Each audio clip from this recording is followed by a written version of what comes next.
Tava kathamritam tapta jeevanam kavibhiriditam kalmashapaham Shravanamangalam Srimadatam Bhuvi te Purita Janaha. O Lord, your words, like sweet nectar, refresh the afflicted.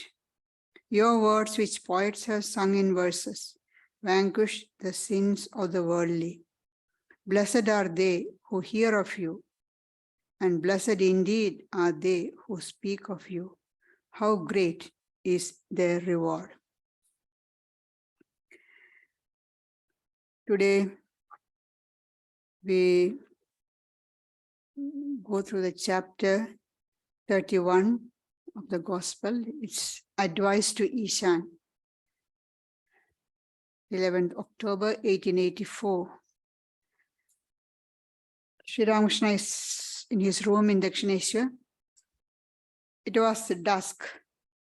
Twilight hung over the Panchavati, the temples and the river. Evening worship began in different temples, accompanied by the sound of bells, gongs, and conch shells. Sri Ramakrishna bowed down before the pictures of the deities in his room. He was sitting on the couch in an abstracted mood. A few devotees were on the floor. There was silence in the room. It's evening twilight, so everybody is trying to think about God. As the worship started in the temples, Sri Ramakrishna bowed down to the pictures in his room, pictures of the deities, and then he is in abstracted mood. That is, his mind is half absorbed in God. There was silence in the room. Nobody is talking, complete silence. Everybody's mind is inward, turned inward. An hour passed. So it's already getting into night.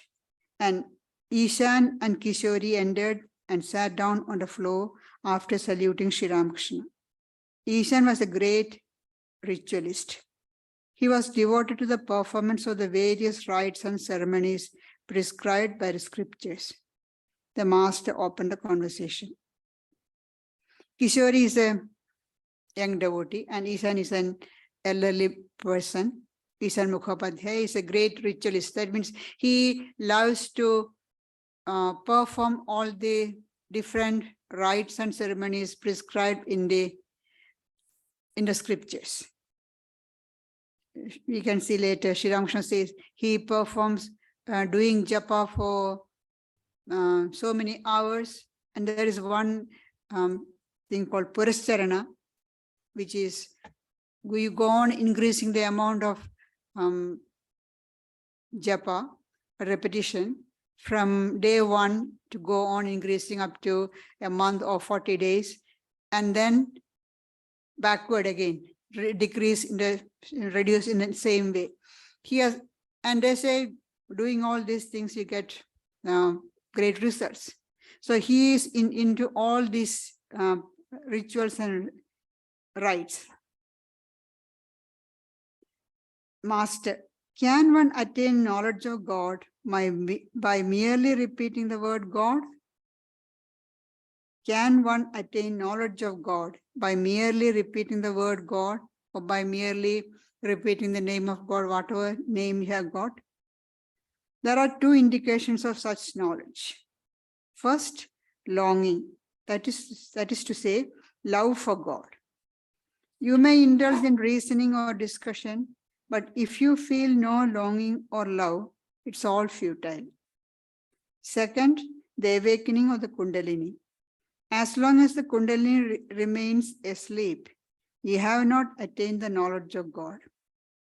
You may be spending hours poring over books or discussing philosophy, but if you have no inner restlessness for God, you have no knowledge of Him. So people think that if they have repeated the name of God for some time, they have knowledge of God. They have studied scriptures, books, sacred texts. They know everything about God. Sri Ramakrishna says there are two signs whether you have knowledge of God. And what are they? The first one is longing, intense desire intense desire to know God, to love, to commune with God. Love for God. And that does not come by reasoning or study of books. No. Reasoning and study of books doesn't give you love of God. And Sri Ramakrishna says here, indications of knowledge of God. Usually when we say knowledge, and we don't think it is just getting by studying books, scriptures. No, it's not simply reasoning or discussing. It is, or Sri Ramakrishna says, is devotion to God after realizing Him. That is knowledge of God. Such a person is a jnani, and one who knows God. And knowing Him, knowing God to be present in all beings, he gives up everything else and clings to God. Only his attention is only towards God. His attraction is only to God, nothing else. That is real love for God. That's longing. And when that longing is there, whatever else, you don't even pay any attention to that, because it seems all worthless. And second, the awakening of the Kundalini. As long as the Kundalini remains asleep, you have not attained knowledge of God. You may be spending hours poring over books or discussing philosophy, but if you have no inner restlessness for God, you have no knowledge of Him. Now, Kundalini is a very, attractive term for people, because they think that, oh, if you do some meditation, your Kundalini will rise. And in the books we read, and what happens when the Kundalini rises, and people often imagine that they are having all these experiences, and then the Kundalini is rising. They think, imagine. According to Sri Ramakrishna, rising of the Kundalini, awakening of the Kundalini means rising up of strong spiritual feelings in the mind. It is nothing physical, nothing psychic. It is awakening or rising of strong spiritual feelings for God. That is the awakening of Kundalini. And when that happens, the aspirant, the seeker after God, have intense longing for God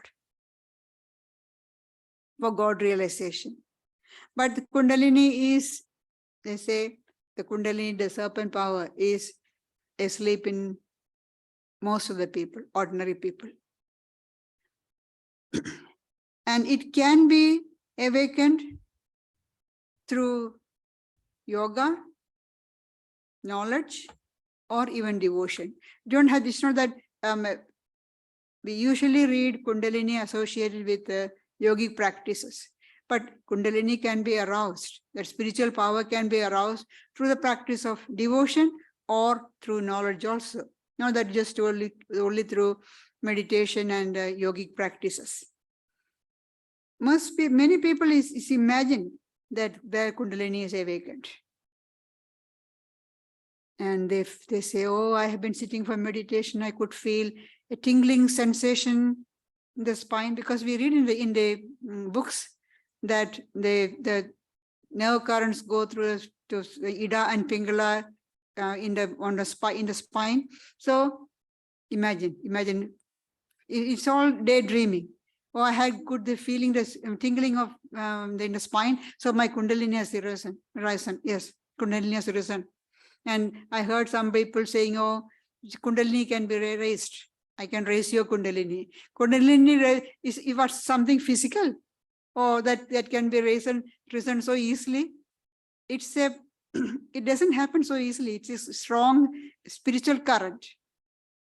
It's in everybody, but they say it is sleeping because we are not paying any attention to it. We are busy with the external world. The things, happiness and pleasures and sadness, everything happening in the external world. But deep within us, that spiritual power is there, but we don't pay any attention to it.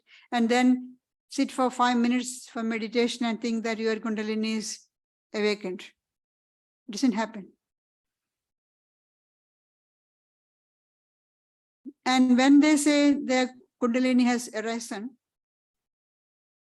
they don't consider the other aspects of spiritual life. Look at their life. Are they more unattached? Have they got greater control over their mind? Are they getting more peaceful, calm, compassionate, unselfish? No, all this one is there. They may just living as they are, and then claiming that their Kundalini has arisen. That doesn't happen like that. The real test of spiritual life or spiritual progress is how much attachment you have got to God,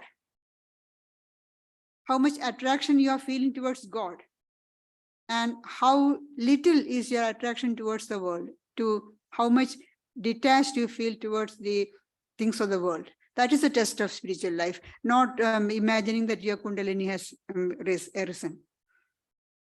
So the teachers, especially in our Ramakrishna order, they always say, don't worry about the Kundalini. Struggle for love of God, or love for realizing yourself, your real self, capital S. Then all these things will happen naturally. As Sri Ramakrishna says, if you go towards the east, the west naturally will go farther away from you. You don't have to worry about that. So first try to get or develop, cultivate love for God, intense desire for God realization. That's the important thing. That intensity is not in most of us. We say, oh, I want to go realize God. But do we have that intense desire? I don't want anything else but God. Sri Ramakrishna showed how intense desire is needed to realize God. When he was struggling to have the vision of Mother Kali, you see, we read in his life how much he struggled. Whole day, all the time. And towards the end, when the day ends, towards the evening, he will say, another day has gone and I haven't realized you. What's the point of living like this? Another day is wasted. I haven't realized you. And he used to rub his face on the ground in his agony, crying, Mother, Mother.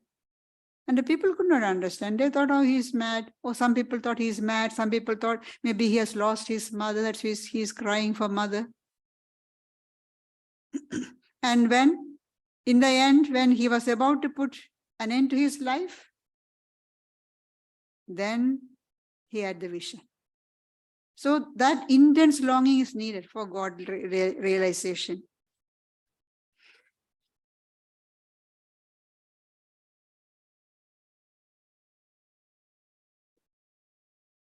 Study of books is not, don't give us. We think that, oh, we have studied all the scriptures. I have studied all the Upanishads, the Brahma Sutras, the Bhagavad Gita, the Tantra, Agamas, all the books I have studied. You become a great scholar.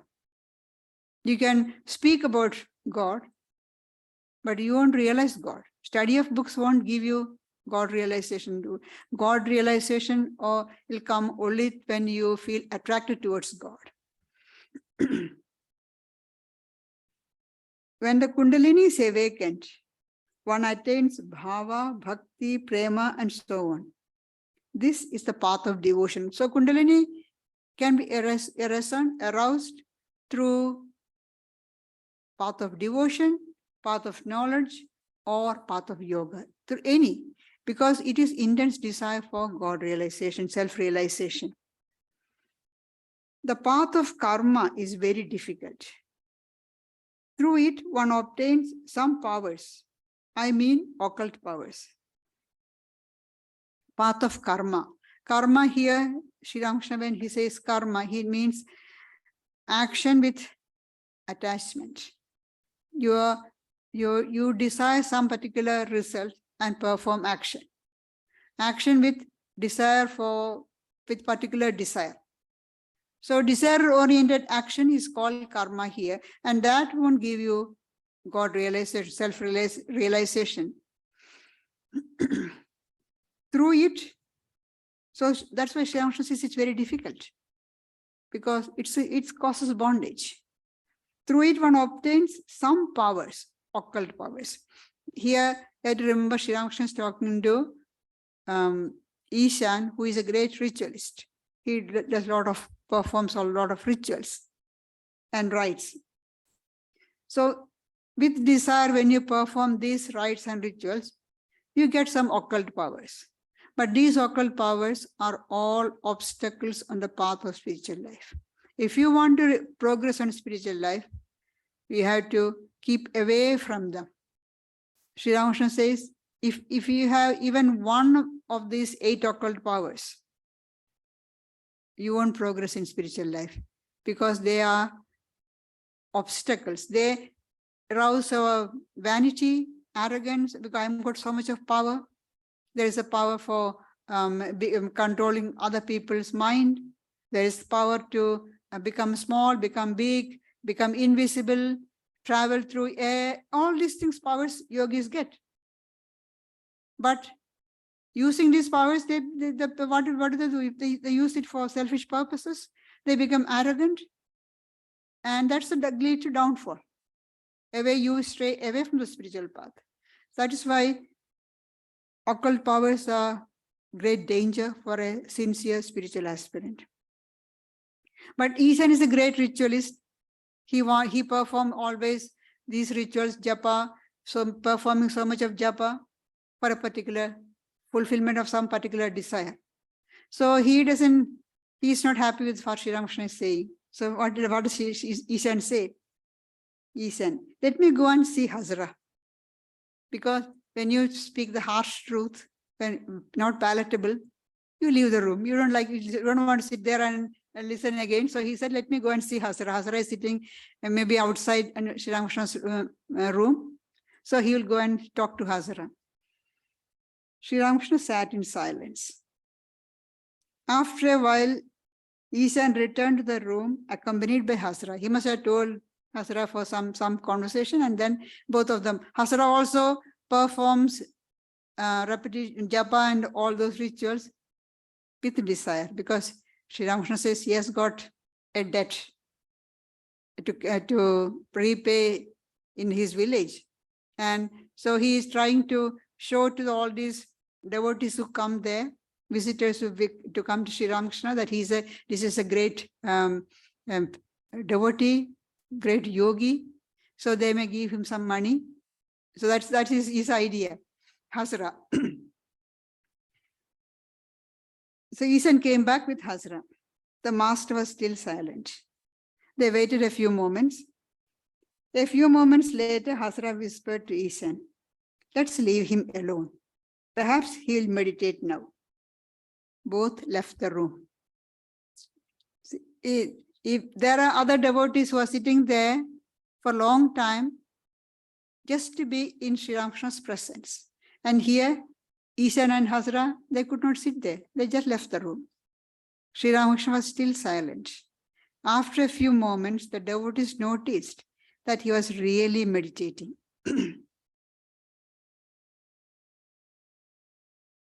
Then he performed japa. He placed his right hand on his head, then on his forehead, then on his throat, then on his heart, and last of all on his navel. Was it meditation on the primordial energy in the 6 centers of the body? So Hazra told Ishan, oh, maybe he will meditate now, let's leave him. It's twilight. This is usually time for meditation. Sri Ramakrishna meditates. So they left, and the devotees who are sitting there, they noticed after a few minutes Sri Ramakrishna was really meditating, went into meditation. And then he performed japa. After performing japa, he placed his right hand on the head, forehead, throat, heart, and last of all, navel. So M is wondering, is he meditating on the 6 centers? And what are the 6 centers? They are the Mooladhara, Swathishthana, Manipura, Anahata, Visuddha, Ajna. According to Tantra, these are the 6 centers on the spinal column in the human body. It's not a physical thing. Centers, they say there's lotuses are there. They are not physical things. This is, and nobody can see. The doctors will say, when you operate the body, we don't see any centers, we don't see any lotus, because they are not physical things. They are subtle things which the yogis, through their meditation, they can see, they can experience.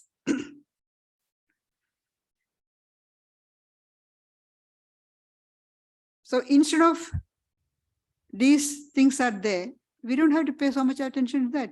Try to form our character.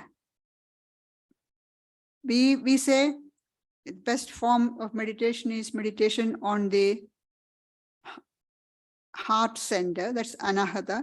They imagine the deity there instead of trying to think about the Kundalini and all these 6 centers. That is for yogis who do, let them do. But ordinary people, try to form a strong character by following truthfulness, sense control, contentment, detachment, unselfishness, all this, and then you progress on the spiritual path. That's through that you get greater attachment to God and less attachment to the things of the world.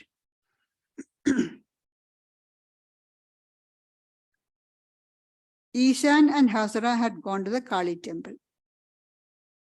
Sri Ramakrishna was absorbed in meditation. So it's evening, the temple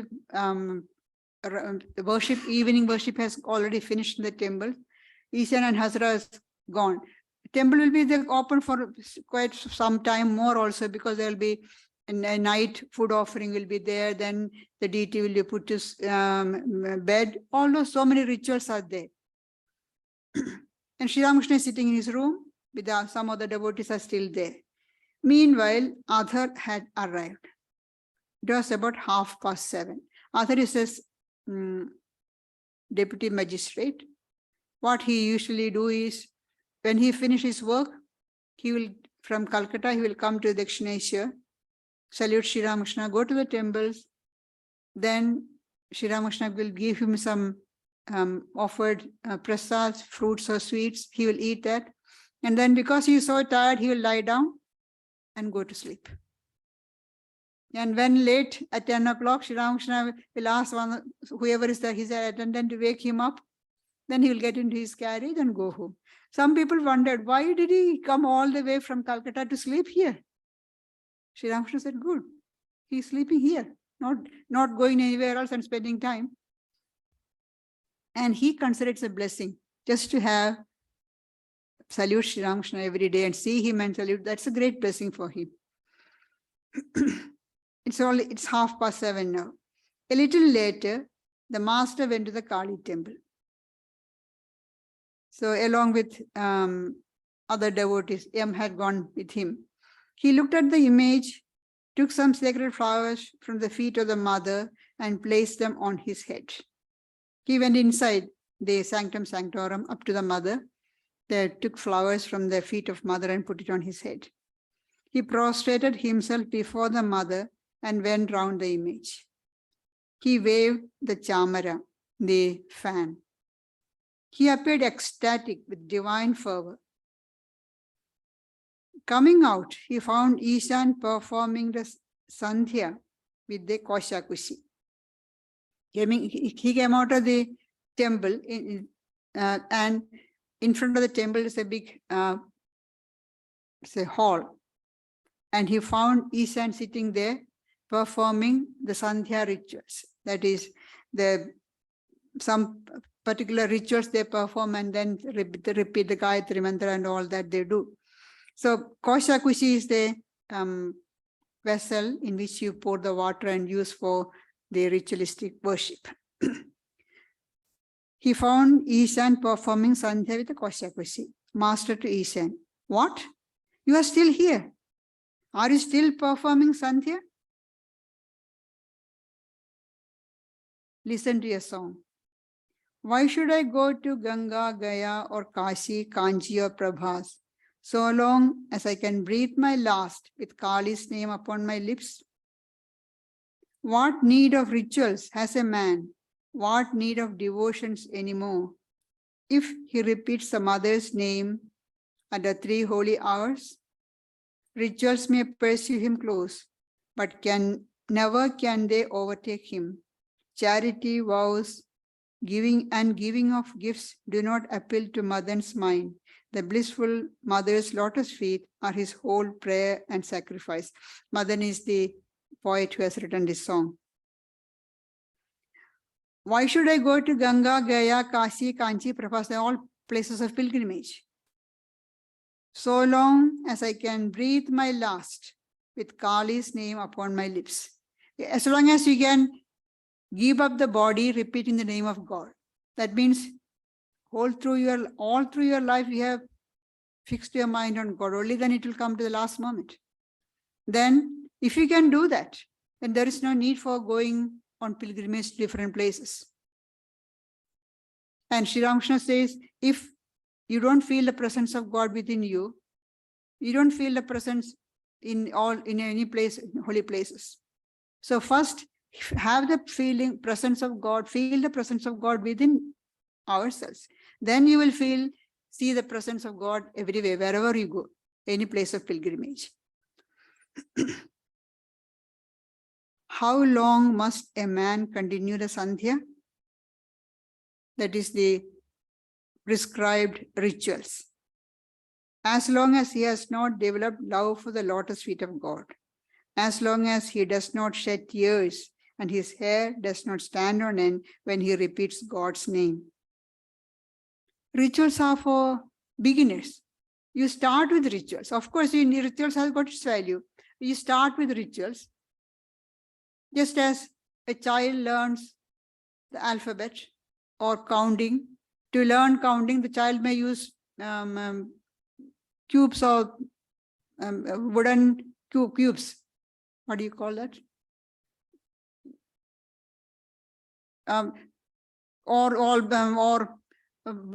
What's that? Balls and all those things you use. But once you learn that, you don't need all those things. So rituals are necessary in the beginning. For the beginners, the rituals are necessary. But you don't get stuck there. As is, all through your life, you are learning ABC, the alphabets, how to write. You go forward. Performing rituals all through means you are just stuck in that early stage, beginning stage. You haven't taken the second step. The goal is to attain love for God. That is the goal. We have to go move forward. The rituals help us to start the journey, but go forward and have pure love for God. And once that is achieved, that love for God is you gain, then the rituals stop of their own accord.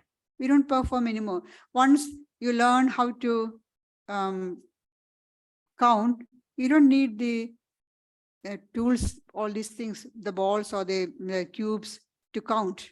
That's in the beginning. When you start, you really need all these things. But you don't afterwards, you don't need that. When the fruit grows, the flower drops off. When one has developed love of God and has beheld him, then one gives up the Sandhya and other rites. You don't have to perform them anymore. And they drop off, you won't be able to perform. Sri Ramakrishna, in his life, we see that after his mother passed away, he could not do the rites, last rites, because he has already was initiated into sannyasa. as a sannyasi monk, he could not do perform the rites, but his nephew did it. But he wanted to offer water, tarpana, to his mother, and he took water in his hand. What they do, take the water in the hand and pour. But the water fell through between the fingers. He could not hold the fingers close enough. That's because it's a ritual. That ritual has fallen from him. He could not do that anymore.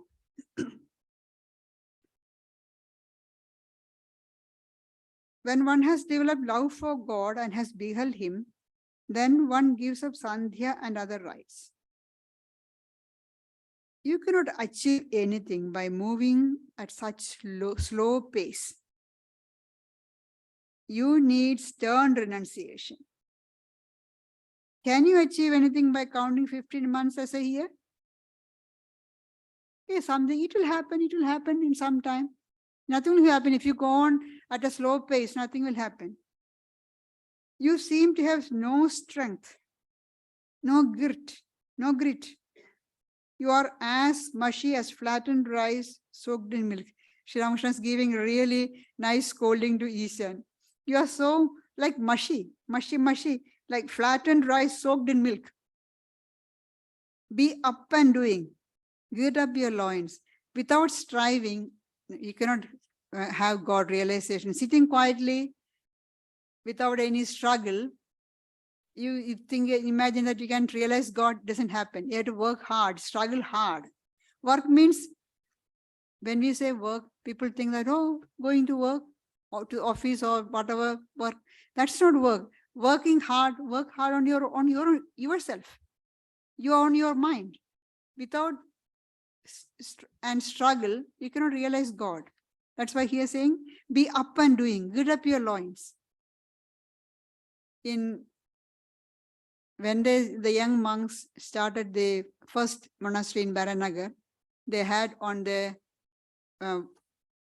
wall a sign, Ihasane Shishyate Me Seritam. This is a famous saying by Buddha before he attained nirvana. First time when he had the illumination, before illumination, he made a firm vow that I won't move from this seat till I attain realization, enlightenment. My body may turn to skin and bone, may dry up on this seat, but I won't move. That firm determination with strong will we want. And the motto of these my young monks at that time, Narendra and others were, let the body fall off, but we must attain God in this life. God realization must be in this life, not some other life. That's what Ishan says. Sri Ramakrishna speaks about Ishan. Can you achieve anything by counting 15 months a year? Some it will happen slowly. No, it won't do. I must realize God now in this life, in this very life. That firm determination you should have and work. And Sri Ramakrishna is continuing. I don't like that song. Brother, joyfully cling to God, thus striving, someday you may attain him. And just hold on to God. Sometime we will get him. We will realize him. No, we must have the firm determination. I will realize him now. Then you will struggle for that. We strive hard for achieving things in the world. If you have that determination for God realization, then we will be able to do that. I don't care for the line, thus striving someday we may attain him. You need stern renunciation. I say the same thing to Hasara. Sri Ramakrishna in another place gives the story for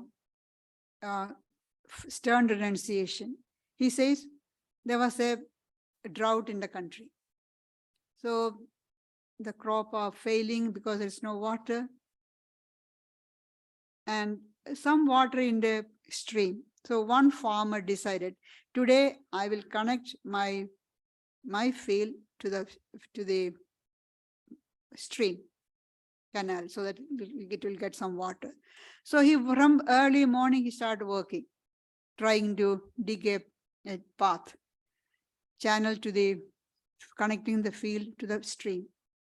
It was noon. It was time for lunch. His wife sent the child a call, go and call the father to come to have lunch.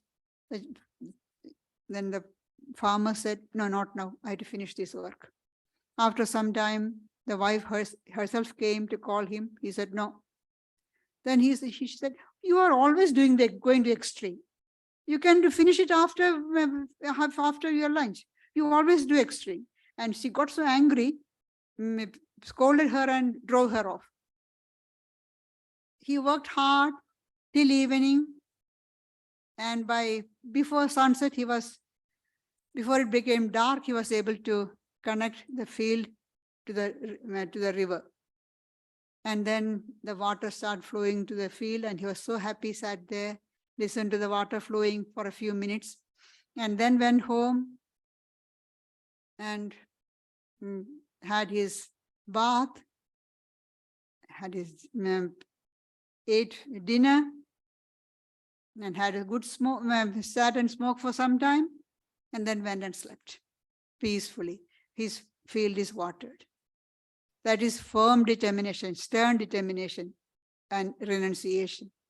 Another one, mild determination, Sri Ramakrishna says, another farmer did the same thing, and when at noon the wife came and called, said, all right, since you're calling me, I'll finish my lunch and then come and do.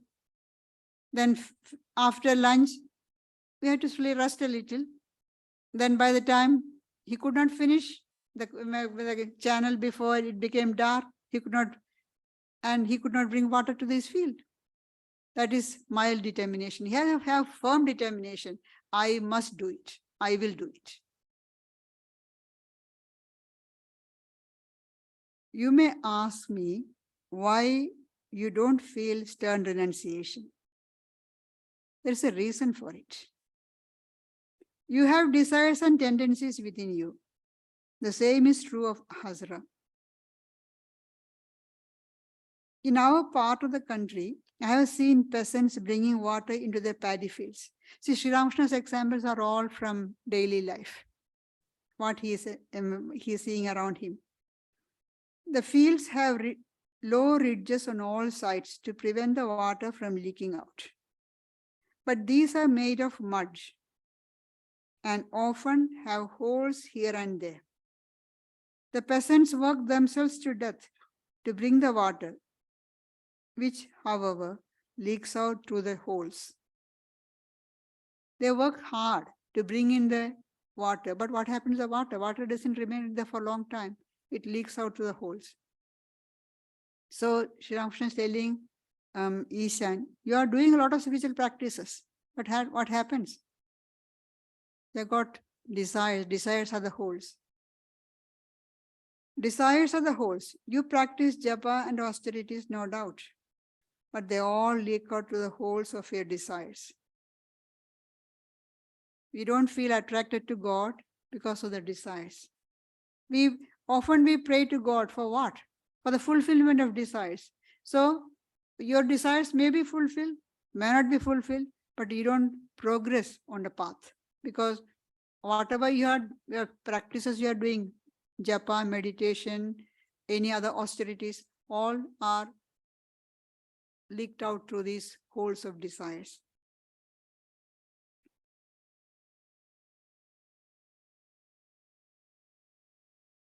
Do you know what it is like? It's like the needles of the balance. On account of woman and gold, the two needles are not in line.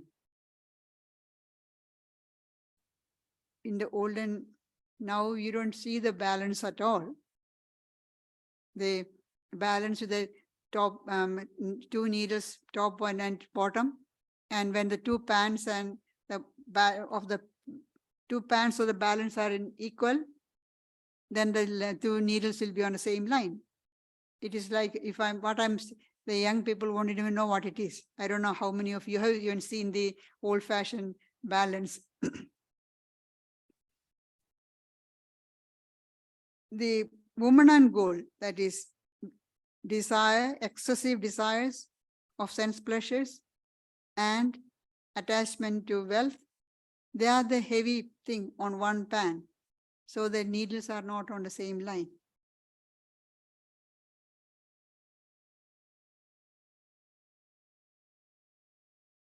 Haven't you noticed the flame of a candle?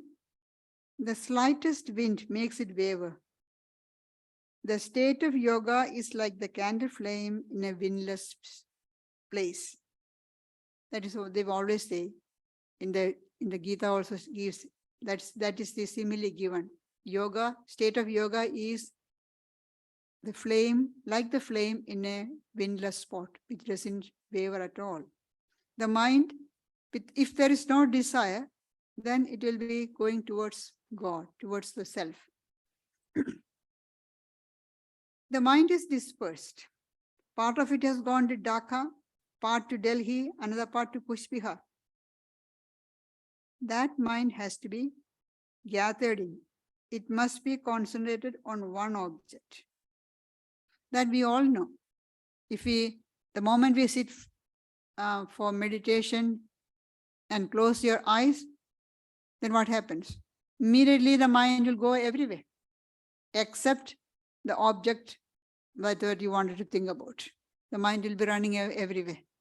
So that's what Sri Ramakrishna says, the mind is dispersed. Part has gone to Delhi, another part to Kushbihar, wherever Ishan has got his relatives or interests. So Sri Ramakrishna knows Ishan quite well. That's why he's saying all these places.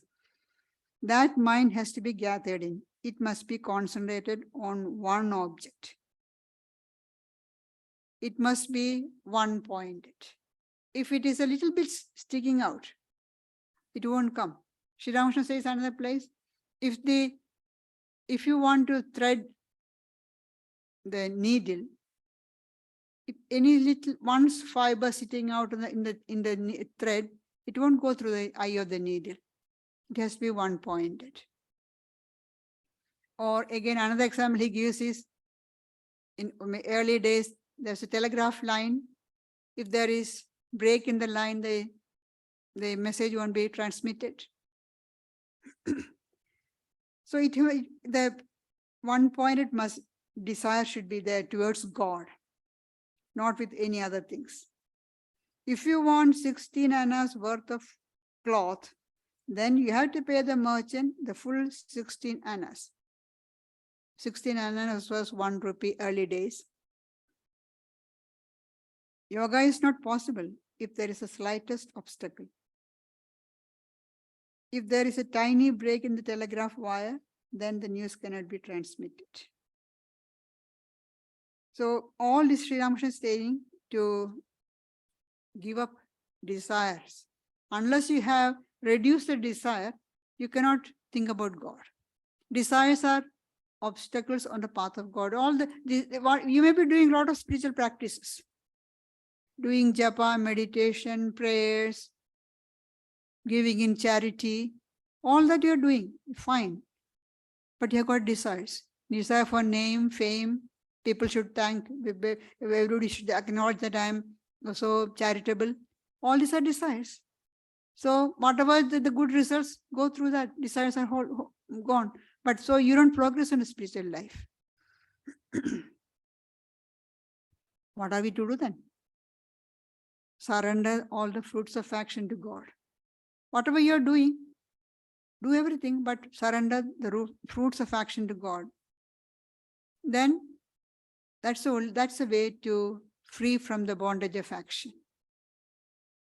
We perform action to enjoy, and the enjoyment leads us to perform more action. Do something, or say you are, don't know, not for enjoyment. I want to do charity. Oh, I am very, very charitable. I perform charitable acts. But at the back of the mind, there is a desire that people should acknowledge me. People should say that I am very charitable. There is a desire for fame. That's a bondage. And that will lead you to a more action, and then more good or bad results will come. Then you have to reap those results. Reaping those results means you perform more action. It goes on and on and on. The only way to get rid of it is surrendering the fruits of action to God. So in the Bhagavad Gita, Sri Krishna says, Et karoshi adasnasi juhoshi dadasiyat.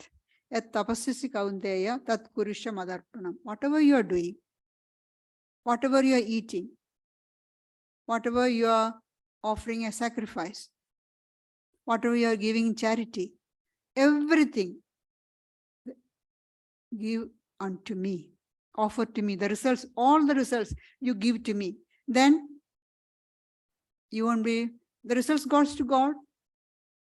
Then I won't be bound by that. There's no bondage comes to me. That is one way of offering all the results to God, is one way to get free from the bondage of action.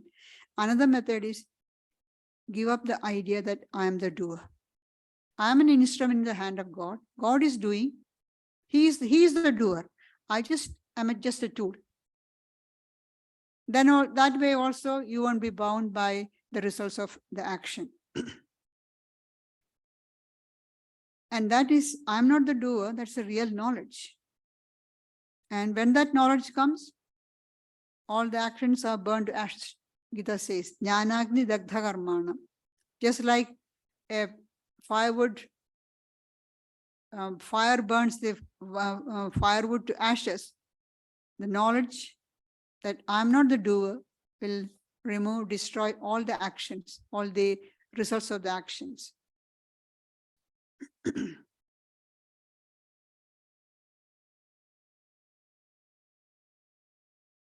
You are no doubt in the world. What if you are?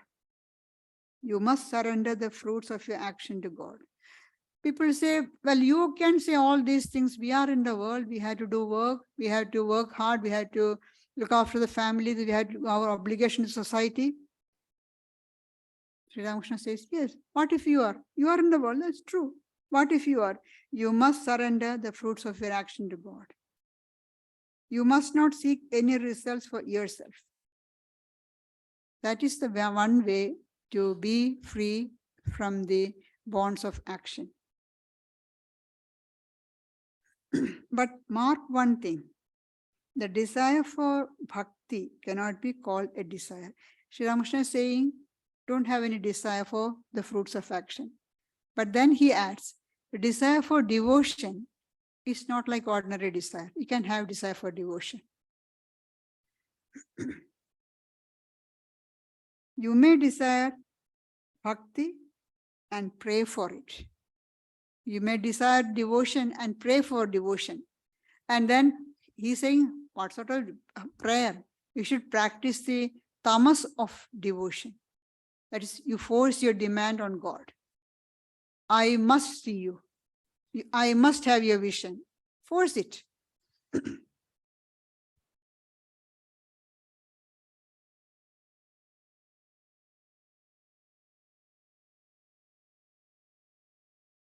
Often what people do is they think of, as earlier we said, I'll pray and sometime it will happen. No, not like that. I must have the desire, vision of God now itself. I must force it. Practice the tamas of bhakti and force your demand upon the Divine Mother. And Sri Ramakrishna says, God is your own mother. Is she a stepmother? Is it an artificial relationship? If you cannot force your demand on her, then on whom can you force it? Say to her, Mother, am I your eight-month child? Your red eyes cannot frighten me. I'm not a premature baby that'll be frightened by your red eye. You make your eyes red to me. I won't get frightened. Force your demand. Because God is our own. You can make demands on your own people. You cannot make demands on outsiders, strangers, or on your friends. But on your parents, you can make force.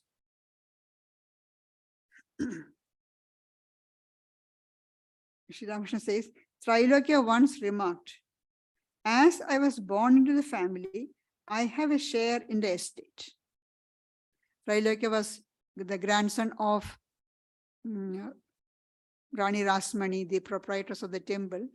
And so he is saying, because he is the grandson, he has got a right to the property. You are born in the family, you have got the right. We are children of God. So we have got the right to demand. I must see you. God is your own mother. Enforce your demand. If you are part of a thing, you feel its attraction. Because of the element of the Divine Mother in me, I feel attracted to her.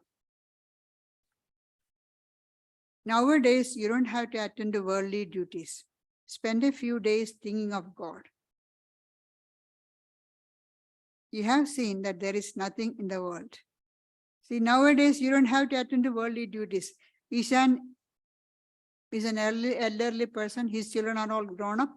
We can see in another place, Ishan's one son was a classmate of Yam and now working as a lawyer and all that we see. So Ishan don't have much responsibilities. Now, spend a few days thinking about God. But what do people usually do? They, even when their duties are less, worldly duties are less, instead of taking advantage of that, they find some excuse. Grandchildren, pet, something to attach, and then don't have time for spiritual practices. Sri Ramakrishna gives the example in olden time, the widowed aunt is at home. And then the lady will say, oh, if I don't look after the nephew, it depends completely on me. I don't know what will happen to the family if I don't look after. She can as well spend her time on spiritual practices, but taking things on herself unnecessarily. That's why you have to do what is to be done. But don't take unnecessary things on you, because of that shows the restlessness of the mind. So he is saying, nowadays you don't have to attend to worldly duties. Spend a few days thinking of God.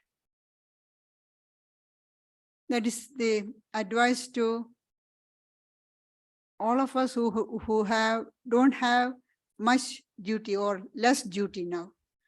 We'll stop here and continue with advice to Ishan in the next gospel reading. Thank you.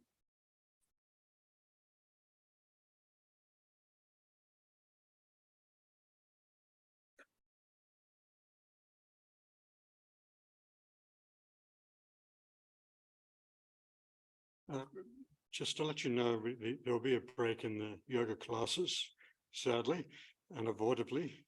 Hiroko will be going to Japan for a couple of months, so they will recommence in July. I, for one, will be missing them. And next Friday, we have the Bhagavad Gita discussion, the fortnightly discussion led by Gayatriprana from 7:30. Next Sunday, the topic for Gayatriprana's talk is Foundation of Spiritual Life. And we've got some special events coming up on Sunday the 30th, Shankaracharya's birthday celebration, talks by Dr. Ashit Maitra and Gayatriprana. Then on Sunday the 7th of May, we have Buddha's birthday celebrations with talks by Betty Yao and Pravrajika Gayatriprana. And we have donation plate and donation box. And now we'll conclude with listening to a guided meditation by revered Pravrajika Ajayaprana Mataji.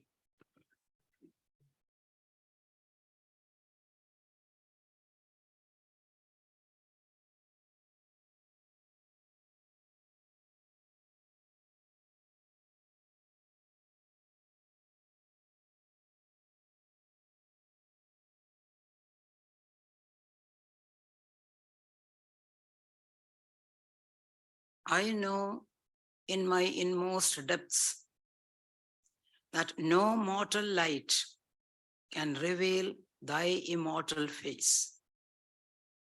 Thou art seen only in thine own effulgence. Yet, with yearning hope in my heart, I keep my little altar lamp day and night, burning, burning.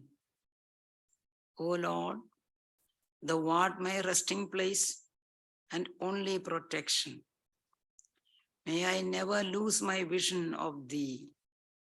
May I never give way to sorrow or despondency. May I remain undaunted and unfaltering in my spiritual life. O thou supreme reality, master and ruler of the universe, soul of all souls, I lift my heart to thee as I offer myself at your sacred altar for a few seconds in silence. Please be gracious enough to accept my humble offering. Fill my being with spiritual blessings. May the baser instincts within me be transformed into sublime, pure aspirations at thy benign touch. May thy blessed presence kindle within me a more fervent flame of love and adoration. May my heart be filled with thy divine essence, and may my understanding be unfolded so that I be filled with thy spiritual illumination. Words are more powerful than deeds, and thoughts are more powerful than words. As things grow subtler and subtler in nature, they grow stronger and stronger. The mind is made stronger by the cultivation of honest humility, sincere purity, and noble faith in oneself and God. When the heart is filled with discrimination, right feeling, and noble aspirations, the mind becomes lighter and transparently pure. Then lifting that mind to the feet of the Lord of all creation becomes an easy matter. Let us close our eyes and examine our inner world. When we look within, it's all dark and looks gloomy. Let us wait and look on more closely, shutting all the doors of perception and action. Let us try to concentrate on our spiritual heart. There's only darkness. But when we look with attention and faith, and we see in the center of the dark chamber of the heart a tiny speck of brilliance, like a tiny star glimmering in the far-off sky. As we focus our attention more on that, we find the speck of light becoming slowly, very, very slowly, larger and brighter. It has now become a tiny ball of silver color, emitting short rays of silver light around it.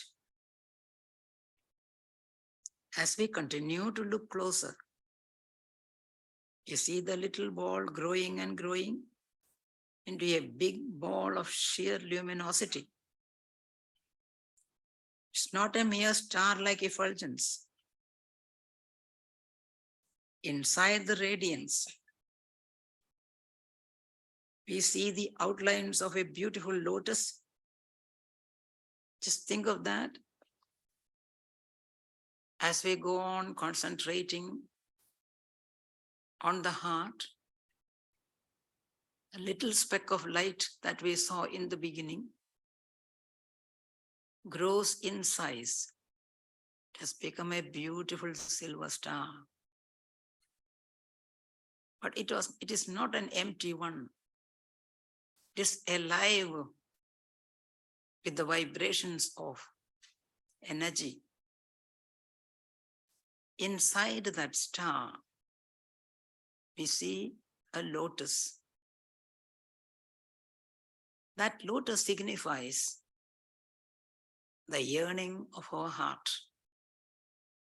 It symbolizes the pure love and adoration that we have for the vision of the Lord. And as we go on concentrating, we can see in the center of the lotus a golden flame. Think of the picture. A large silver star, inside which is a beautiful lotus, in the center of which is a wonderful flame standing upright. They are not still, but they are not moving. They are vibrant with energy, vibrant with the life energy of God, vibrant with the life energy of the universe, vibrant with the life energy of our own existence. The whole heart is full with the effulgence. And we can feel, if we pay attention, we can feel the vibrations tingling through our whole body, just coursing gently through every part of our body. The power of the Lord's energy, the power of our own existence, calm, cool vibrations, living. Just that, the beautiful silver star,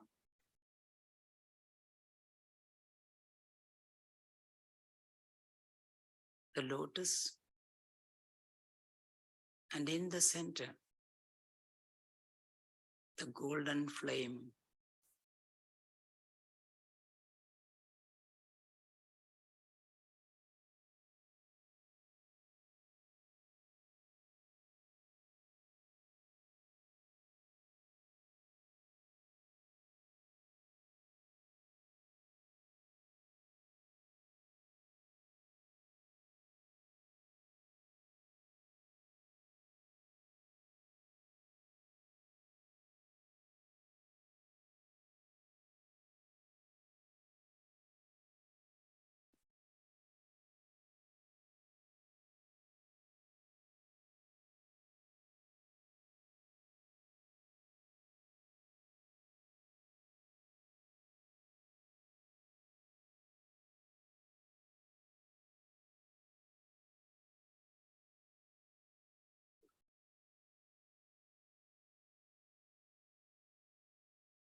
Hari Om.